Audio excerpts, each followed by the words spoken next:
2025년 4월 5일 토요일 돈다방 미쓰리 시작하겠습니다. 더 이상 윤석열이 대통령이 아닌 대한민국의 첫날입니다. 아마 어제 많은 분들이 좋은 시간 보내셨을 거라고 생각을 합니다. 어제 주식시장을 보면서요. 저는 개인적으로 딱 대한민국 국민들, 특히 주식하는 그 투자자들의 심리가 딱 반영된 주식시장이 아니었나라는 생각을 해봅니다. 목요일날 뉴욕 증시가 하락했기 때문에 우리나라 주식시장도 어쩔 수 없이 영향을 받을 수밖에 없었죠. 그래서 금요일 장 출발할 때 개파락을 합니다. 뉴욕 증시가 하락했기 때문에. 그러다가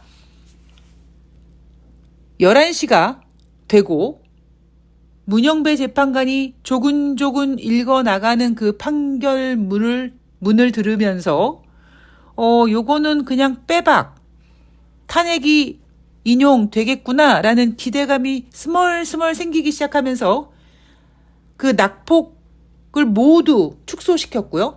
장중에 상승 전환했습니다. 뭐 이런 거죠. 아마 여러분들도 똑같은 마음이시지 않을까 했는데, 미국 주식 하락했어.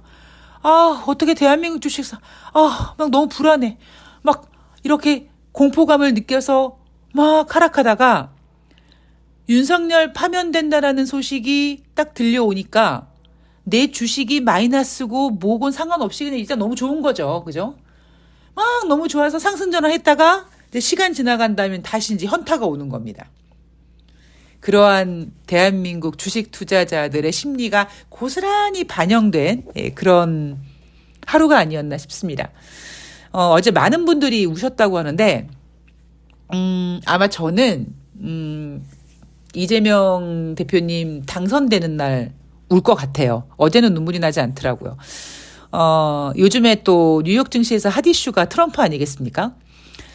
오늘 방송을 준비하면서 문득 드는 생각이, 어제 방송에서도 제가 돈다방 미쓰리 10년 동안 뭐 2번의 대통령이 탄핵이 됐다 이런 이야기를 해드렸는데요. 제가 그때 박근혜 탄핵되고 문재인 대통령이 막 당선되고 그랬을 때 제가 돈다방 미쓰리에서 이런 멘트를 했던 게 기억이 납니다. 진탕치고 신나게 놀고 어질러 놓은 그 파티장을 이제 치워야 되는구나. 그 고생길을 가야 되는구나. 되게 약오르고 속상하고 짜증나고 막 좋은 건 다 누리고 힘든 건 다 우리가 하게 되고 뭐 이런 얘기를 했던 게 기억이 납니다. 이번엔 더 하겠죠? 예. 얼마나 오래 걸릴지 그리고 얼마나 힘들지 좀 예상이 됩니다. 마치 어제 대한민국 주식시장 같을 것 같아요. 제가 이재명 대표님 대통령 당선되는 날 왜 울 것 같다고 말씀을 드리냐면, 개인적으로 뭐 이 세상에서 뭐 자기 자신이 제일 불쌍하죠. 근데 참 이재명 대표님 좀 불쌍합니다. 예, 그죠? 이렇게 편한 삶을 못 사시고, 힘든 일 계속 생길 텐데, 그 고난의 길을 가시게 될 걸 예상하면, 저는 당선되는 날 아마 울 것 같아요.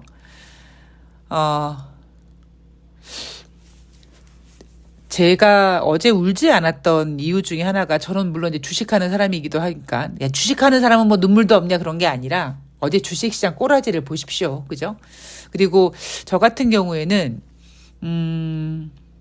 뭐 새날 단톡방에서도 뭐 이런저런 대화를 나누면서 나오는 얘기지만, 이재명 대표님이 당선된 다음에 야 이게 아니라, 야 당선된 순간부터 얼마나 언론 새끼들이 지랄 이은병 물어뜯고 이럴지, 얼마나 많은 공격을 당할지 그런 것들을 예상되잖아요.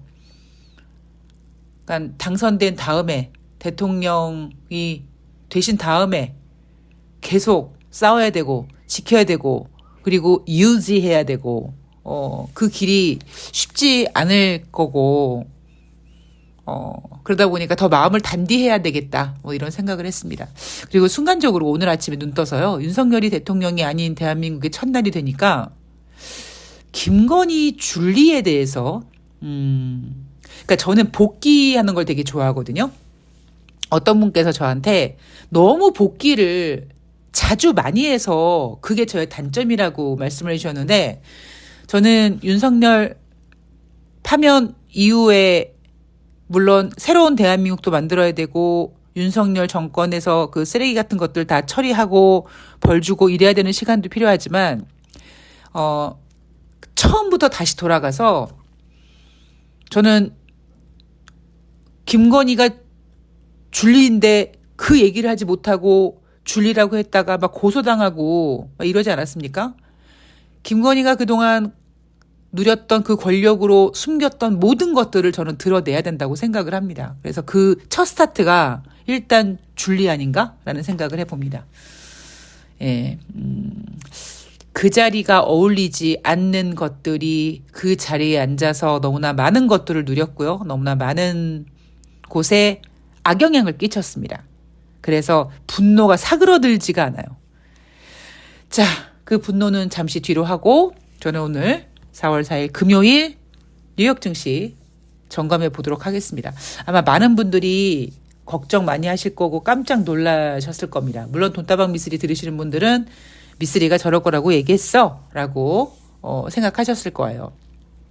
제가 매번 하는 얘기가 있죠. 최근 들어 우리나라 주식시장이 참 불쌍하다, 안 됐다. 다른 나라 올라갈 때 올라가지도 못하고 그나마 최근 윤석열 파면되네 뭐하네 하면서 2400포인트 바닥 인식돼서 겨우 2600포인트 올라왔더니 증권 전문가들은 3000 간다고 이은병들하고 앉아있고 미쓰리는 못 간다고 얘기하고 있고 오히려 글로벌 증시가 올라갔으니 이제 떨어질 일이 남았기 때문에 우리나라 주식시장은 남들 올라갈 때 올라가지 못하고 남들 빠질 때 겨우 올라가다가 꼬꾸라지는 그런 과정이 될 것이다. 참 대한민국 주식시장 안쓰럽고 그리고 그 모든 것은 윤석열 때문인 거죠. 자, 뉴욕 증시가 크게 움직이고 있습니다. 크게 하락하고 있습니다. 다우지수가 5.5%, S&P 500이 5.9%, 나스닥이 5.82%입니다.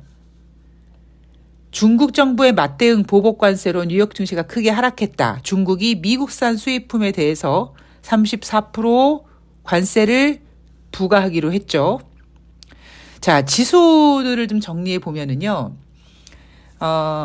중소형주 러셀 지수도 러셀 2000 지수도 4.37% 하락했습니다.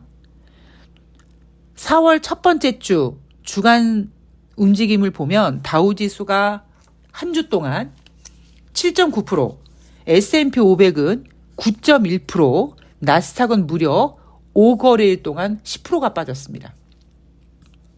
이 하락폭은 2020년 3월 이후 가장 큰 하락률입니다. 자, 여러분, 2020년 3월 달에 어떤 일이었습니까? 어떤 일이 있었나요? 코로나가 있었죠. 자, 주식을 그려드리는 미쓰리가 또 그려드리면 2019년 12월에 뉴스를 봤더니 저기 중국 우한 어디선가 독감이 유행하더라. 사람이 죽는다더라. 그러다가 대한민국 같은 경우에는 1월 달 사망자가 발생이 됩니다. 그리고 그 당시 제가 표현을 어떻게 했냐면 그 우한 독감이 이제 코로나인 거죠. 코로나가 태평양을 건너서 미국에 상륙합니다. 그때 뉴욕 증시가 박살났을 때고 그때가 언제냐? 2020년 3월인 거죠. 미국이 막 셧다운되고 이랬을 때 그때 하락한 것처럼 이번에도 심하게 하락한다. 자, 이제 3대 지수 모두 조정 국면, 기술적 약세 진장에 진입했다고 합니다. S&P 500 지수 같은 경우에는 2020년 3월 16일 12% 하락한 이후에 5년 만에 하루 중에 가장 많이, 그러니까 그때 코로나가 태평양 건너서 미국에 상륙했을 때 하루 동안 S&P 500 지수가 12%씩 빠졌는데 대한민국 아마 코스피가 그때 2000포인트 반납하고 1400포인트까지 빠질 때였습니다. 그때 이후로 5년 만에 하루 하락폭이 가장 컸다. 언제? 4월 4일 금요일. 자, 나스닥 같은 경우는요, 고점 대비 20% 넘게 하락해서 기술적인 약세장에 진입했습니다. 고점 대비 10% 하락은 조정이요. 고점 대비 20% 하락은 기술적 약세장이라고 합니다. 다우지수도 고점 대비 15% 하락해서 조정 구간에 진입했고, 만약에 5% 더 빠지면 다우지수도 이제 약세장에 진입했다라는 이야기가 나오겠죠. 자, 제가 일요일 방송에서 어떤 그림을 그려드렸냐면, 우리나라 주식시장은 3월 31일 분명히 하락할 거니까. 그 이유는 뭡니까? 그 전주 금요일 날 뉴욕 증시가 하락했거든요. 그래서 우리나라 주식시장은 2,500포인트를 이탈할 수 있는데, 그걸 어떻게 해서든지 버틸 거고, 아마 그 버티는 힘은 기관의 윈도우 드레싱일 것이다 라고 얘기를 하고, 미국 주식시장 같은 경우에는 경기 침체 이야기를 좀 신경 쓸 것 같다. 어떤 식으로 신경 쓰느냐. 4월 4일 금요일 발표하는 비농업자 고용자 지수를 예쁘게 다듬어서 봐봐. 고용지표 괜찮잖아. 우리 경기 침체 아니야. 약간 이런 분위기로 갈 것 같다. 그리고 제가 거기에 대한 힌트를 어디서 얻었냐면 바로 3월달 비농업자 고용자 지수 예상치를 12만 8천 명으로 잡았을 때 제가 느꼈죠. 그리고 그 느낌을 여러분들께 전해드렸습니다. 그래서 금요일날 발표되는 고용지표 눈높이를 아주 낮춰놓은 상태에서 예상치보다 잘 나오면 잘 나왔다 이렇게 포장하려고 했던 거죠. 물론 이날은 그 분위기가 먹히진 않았습니다만 그래도 만약에 여러분 생각해 보세요. 이날 고용지표가 예상치 12만 8천 명보다 부진했다면 난리 났겠죠. 자, 3월달 비농업자 고용자 지수 22만 8천 명 증가했습니다. 예상치보다 한 10만 명 더 잘 나왔죠. 그리고 실업률은 4.1이었는데 4.2로 상승했고요. 그리고 지난 3월 초에 발표했던 2월달 비농업자 고용자 지수 당초에 9만 명밖에 증가하지 않았어. 그러면서 막 스태그플레이션 우려 나오고 막 그랬는데 이거는 11만 7천 명으로 상향 조정됐습니다. 자, 4월 4일 금요일 뉴욕 증시. 돈다방 미쓰리 들으시는 분들은 어쩌면 미쓰리가 대략 그림을 그려드리고 있기 때문에 좋지 않을 거라는 건 알고 계셨을 겁니다. 증권 전문가들이, 애널리스트들이 3,000포인트 간다. 그리고 제가 일요일 방송에서 전해드렸던 것처럼 3월 30일 일요일 날 NH투자증권이요. 코스피 예상 밴드를 2,500에서 2,650포인트를 잡았단 말이에요. 근데 지금 2,650은 연병 웃기고 있죠. 2,400포인트도 좀 반납하게 생겼습니다. 제가 어제 마지막 방송, 그러니까 마지막 그 멘트에서 이게 대한민국의 현실이다. 이 주식시장이 그냥 딱 주제 파악 딱 하고 있는 거다. 그러니까 제가 작년에도 2,300포인트 정도 바닥이다라고 계속 얘기를 해드리면서 계속 외쳤던 게 하나 있죠. 윤석열 따위가 대한민국 코스피 2,000은 깨지 못한다. 근데 지금 분위기는 2,650까지 가면서 막 2,700 갈 수 있다. 애널리스트들이 막 3,000 간다. 뭐 예언병들을 했는데 다시 이제 다 아닥하겠죠. 조용해집니다. 앞으로 어떻게 될 것이냐. 우리 트럼프 1기 때 한번 생각해 볼까요? 제가 돈다방 미쓰리 이제 10년 되니까 10년에 대한 어떤 그 스토리가 이제 주마등처럼 막 지나가는데 이런 기억이 좀 납니다. 제가 중국이란 나라가 만만치 않다라는 이야기를 그 당시 되게 자주 했었던 것 같아요. 제 지인분도 예전에 중국 가서 사업하신 분도 계셔가지고 어떤 중국인들의 그 성향들 그냥 뭐라 그럴까요? 오히려 미국 같은 경우에는 뭐 되게 합리적이고 뭐 되게 그러니까 이성적이고 막 계산기 두들기고 막 이런 거라면 중국인들은 표현을 좀 뭐라고 할 수 없겠는데 뭔가 그러니까 여유롭다고 해야 되나요? 넉질넉질 한달까요? 그러니까 그런 스타일이기 때문에 미국이 그 당시 중국에게 관세를 부과했고 25% 관세를 부과했고 중국이 보복 관세를 하면서 제가 미중 무역 분쟁 초기에 돈다방 미스에서 뭐라고 말씀드렸냐면 저거 미국이 이길 수 없다라고 했습니다. 중국을 너무 우습게 본다. 저 무역 전쟁은 미국이 이길 수 없다. 근데 시간이 지나고 보면요. 여러분 생각해 보십시오. 무역 분쟁 뭐 지네들끼리 뭐 다 막 깎아주고 막 흐지부지 막 됐잖아요. 자, 이번에는 뭐가 다르냐. 트럼프가 탄핵도 당했는데 다시 돌아와서 대통령도 되고 뭐 아까 어떤 유튜브 썸네일에서 미국이 재판관 좀 빌려달라고 트럼프 탄핵시키고 다시 돌려주겠다 뭐 이런 썸네일 보고 제가 빵 터졌는데 트럼프는 지금 정신줄을 놨어요. 그래서 처음에 임기 초기에는 중국만 공격했죠. 대부분. 미중 무역 분쟁이 이슈였습니다. 지금은 다른 국가들을 막 건드려요. 유럽부터 시작해서 뭐 중국, 한국, 뭐 일본 다 건드립니다. 러시아만 뺐다고 하죠. 그러면 이제부터 미국은 외계인입니다. 그죠? 외계인이 쳐들어오면 전 세계가 잠시 내전을 멈추고 전 세계가 외계인과 싸워야 된다. 뭐 그랬잖아요. 외계인이 쳐들어오면은 미국과 중국이 힘 합해서 물리쳐야 된다. 제가 그 당시도 그 얘기를 했던 거예요. 근데 이번에는 미국이 이제 외계인이 된 거죠. 이번에 트럼프의 저 무역 관세 버티지 못할 겁니다. 그래서 제가 이거를 트럼프는 자기가 원하는 대로 할 수 있는 거 안 된다라고 말씀드렸죠. 임기 초반에 그 멕시코 장벽도요. 흐지부지 됐어요. 그래서 저는 트럼프의 이번에 이 관세, 상호 관세든 뭐든 뭐 보편 관세든 상호 관세든 지금 문제를 일으키고 있는 이거에 대해서는 아마 조금만 지나가면 흐지부지 될 거라고 생각을 합니다. 문제는 그렇게 함으로써 아까 뭐 조정 구간 기술적 약세장 이런 식으로 너무나 시장을 훼손시켜 놨죠. 시가총액을 날려버림으로써 쉽지가 않습니다. 자, 제가 작년에 주식시장을 그렇게 좋지 않게 봤던 이유, 그리고 제가 9월 달에 금리 인하를 50bp 정확하게 마친 이유, 금리 인하 부분에 있어서는 제가 매번 외치는 게 뭐냐면 미국 국민들은 미국 기준입니다.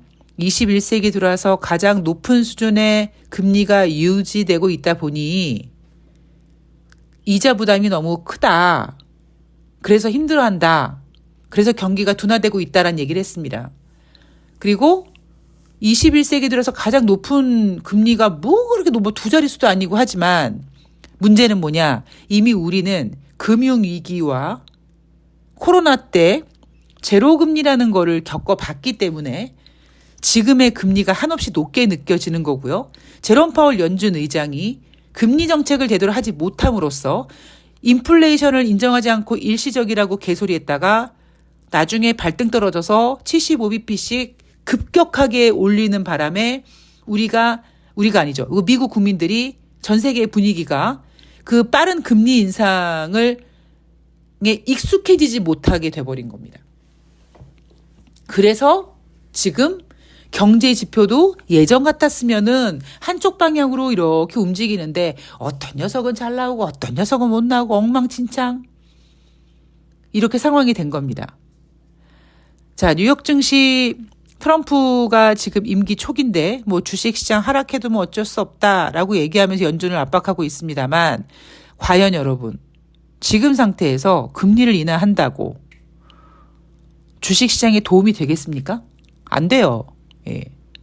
제가 어제 방송에서 지금 뉴욕 증시는 미국 주식시장은 팬데믹 때와는 다르다고 말씀을 드렸습니다.